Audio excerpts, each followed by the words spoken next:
Salut à tous, c'est Sylvain, j'espère que vous allez bien. On se retrouve pour la deuxième vidéo de cette trêve internationale et bien évidemment le deuxième match de l'équipe de France qui cette fois-ci sera contre l'Ukraine. Alors si vous ne connaissez pas encore la chaîne, je vous invite à nous rejoindre, à vous abonner, vous trouverez toutes les semaines mes analyses, mes pronos. Donc là c'est l'équipe de France, mais tout au long de l'année vous avez la Ligue 1 et la Ligue 2 tous les jeudis. Le vendredi, un live avec Sarah pour parler des championnats européens. Donc rejoignez-nous.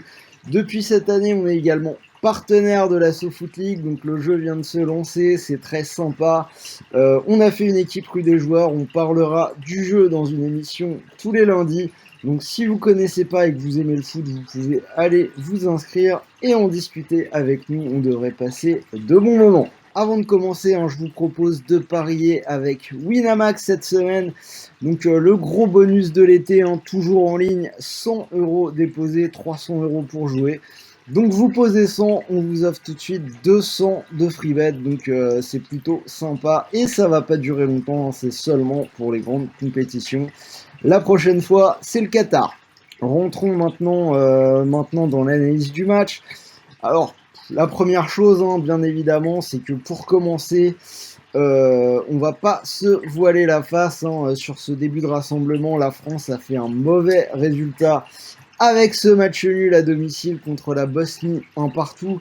Alors on va rappeler très rapidement le déroulé du match. C'est Antoine Griezmann qui a répondu à un but de Dzeko. Un match que l'équipe de France a fini à 10 avec le carton rouge reçu par Jules Koundé au retour des vestiaires. On doit être autour de la 50e minute. Et un match qui, encore une fois, a vu assez peu d'occasions. Si on regarde les XG, je pense que vous connaissez les XG, les buts probables en fonction des occasions. C'est 0,45 pour l'équipe de France et 0,36 pour les Bosniens. Donc pas grand-chose à se mettre sous la dent. Toujours les mêmes problèmes qu'à l'Euro et des difficultés à créer du jeu en attaque face à des blocs qui jouent plutôt bas. Et là, ça a été le cas, puisqu'on a eu la Bosnie qui s'est présentée face à nous en 5-3-2, ce qui nous a posé des problèmes. Alors, si on regarde un petit peu de plus près, le diagnostic, j'ai envie de dire, est toujours le même. C'est que quand la France doit faire le jeu et que l'équipe a la possession du ballon, elle a des difficultés et on a encore eu ce scénario-là hier, donc une domination à la possession. Alors, à nuancer, puisque sur la totalité du match, c'est de l'ordre de 55 contre 45. Mais avant l'expulsion de Koundé en première mi-temps, on était plutôt sur du 70% pour la France et 30% pour la Bosnie. Alors, il va falloir trouver des solutions à ça, puisque ce scénario de match devrait se répéter ce samedi contre l'Ukraine, et même très probablement mardi contre la Finlande, match qui se jouera au Groupama Stadium à Lyon. Alors, je ne sais pas si vous l'avez vu passer, mais il y avait un article intéressant dans l'équipe ce matin qui tentait d'apporter des solutions.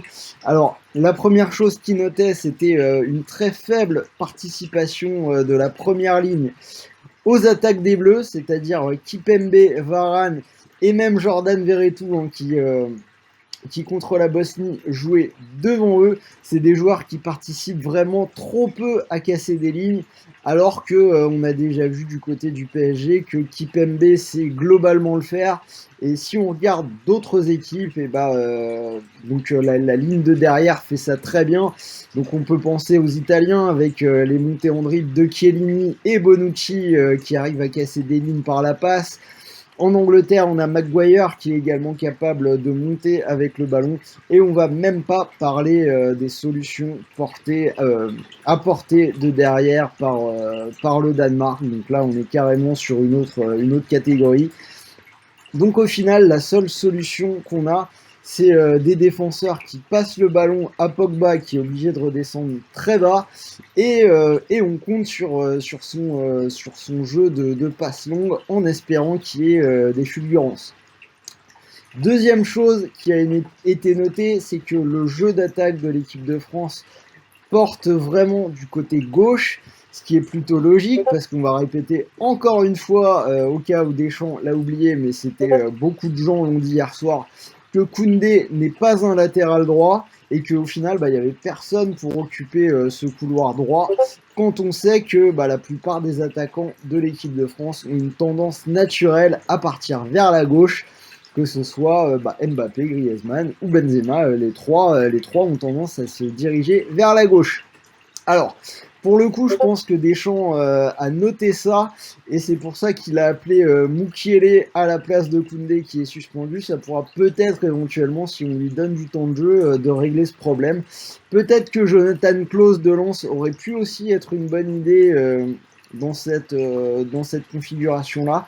Mais on va voir s'il lui donne un peu de temps de jeu. Mukiele, ça pourrait être une bonne solution pour équilibrer le jeu vers la droite ou au moins tenter des renversements quand tout le jeu est à gauche vers le flanc droit avec Mukiele qui serait libre.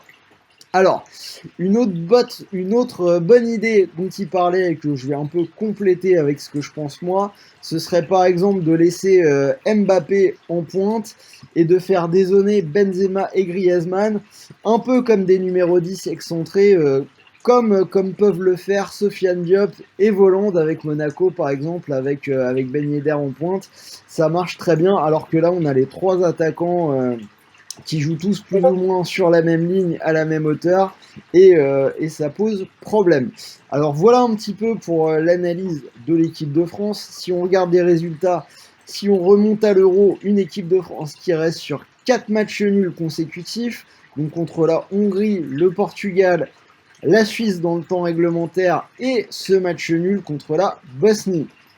Alors, regardons maintenant un petit peu l'Ukraine. Donc l'Ukraine qui a été également mise en difficulté pour sa reprise. Donc c'était au Kazakhstan, match nul 2 buts partout malgré une ouverture du score rapide de Yaremchuk. Ils ont marqué dès la 3e minute. Mais ils se sont fait rejoindre et ensuite on a eu une fin de match assez folle avec un but de part et d'autre dans les arrêts de jeu.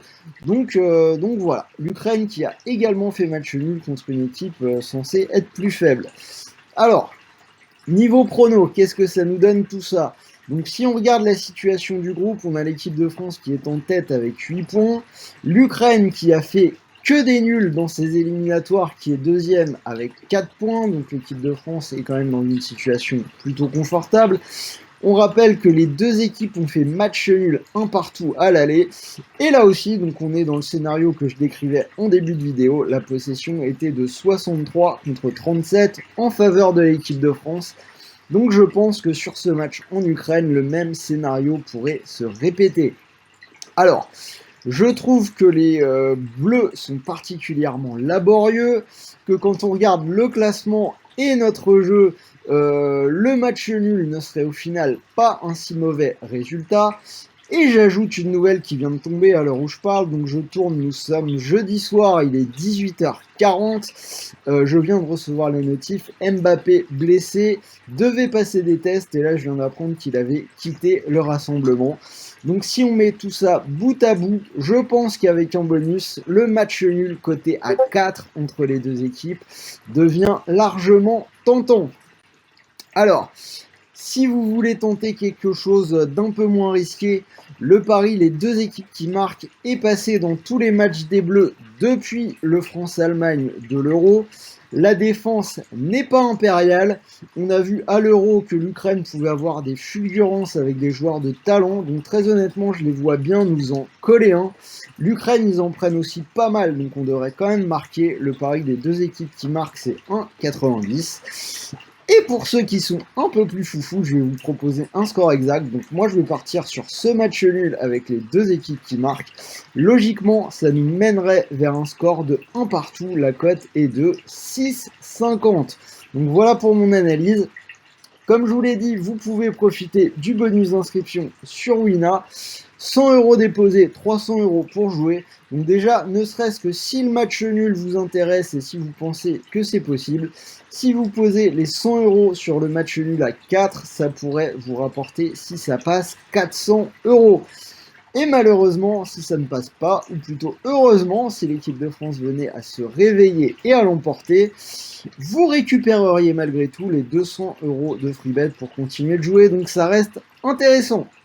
Voilà, c'était Sylvain, j'espère vraiment que cette vidéo vous a plu. Dites-moi dans les commentaires si vous êtes d'accord avec moi, si vous pensez que les Bleus peuvent encore faire perdre des points et faire un match nul contre l'Ukraine. Donnez-moi votre prono dans les commentaires. J'ai essayé de bien pousser l'analyse. Si ça vous a plu, donnez-moi un petit pouce bleu. Ça ne coûte rien, ça fait toujours plaisir et ça m'aide à développer la chaîne. En attendant, moi je vais aller regarder les matchs éliminatoires, l'US Open.